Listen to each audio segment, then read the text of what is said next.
Mama Dangote ameweza kumsihi sana bibiye Zuchu kuhusiana na maisha yake yote kiujumla, na baada ya yeye kuweza kujifungua pia aliweza kumweleza mambo mengi ambayo anatakiwa kuweza kuyafanya na mengine ambayo hayastahili kuweza kuyafanya. Kitu ambacho alichoweza kukizungumza Mama Dangote akasema kwamba kiukweli, mwanangu, umekuwa ukitupambania sana sisi familia yako, lakini kuna mambo mengi yanatokea katika maisha, hivyo ya kupaswa kuweza kuwa makini na kuhakikisha kila kitu kinakwenda kuwa katika misingi na mikakati iliyo bora zaidi, kwani mara zote sisi binadamu hatuna shukrani na tunatamani kuweza kuona uanguko la watu wengine likiendelea kupamba moto kwa kasi zaidi, ila tunaamini katika kila hatua ya maisha ambayo tunayoyapiga, Mungu atasimama nasi kuweza kuhakikisha kila kitu kinakuwa sawa,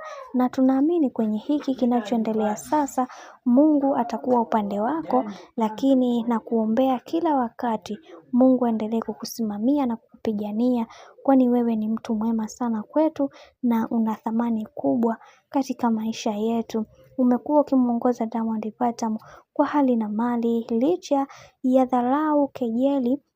ambazo anazokufanyia na kupewa kejeli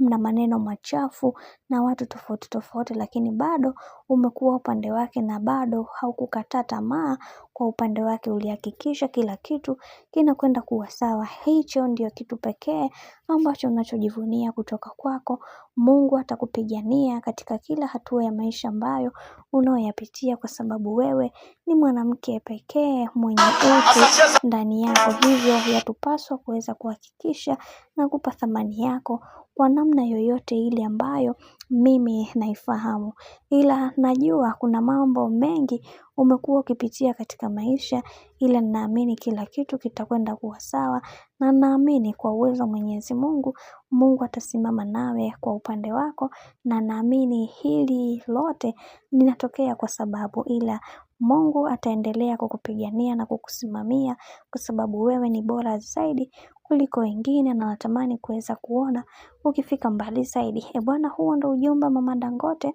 kwa bibiye Zuchu, na anamwambia anatakiwa kuweza kuwa makini kwenye hili, kwa sababu kuna mambo mengi ambayo yanatokea katika maisha, hivyo yampaswa kuweza kuhakikisha kila kitu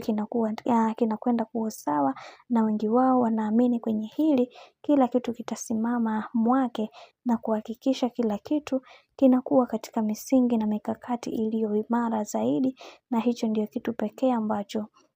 watu wengi pia walitamani kuweza kukiona kwa bibiye Zuchu.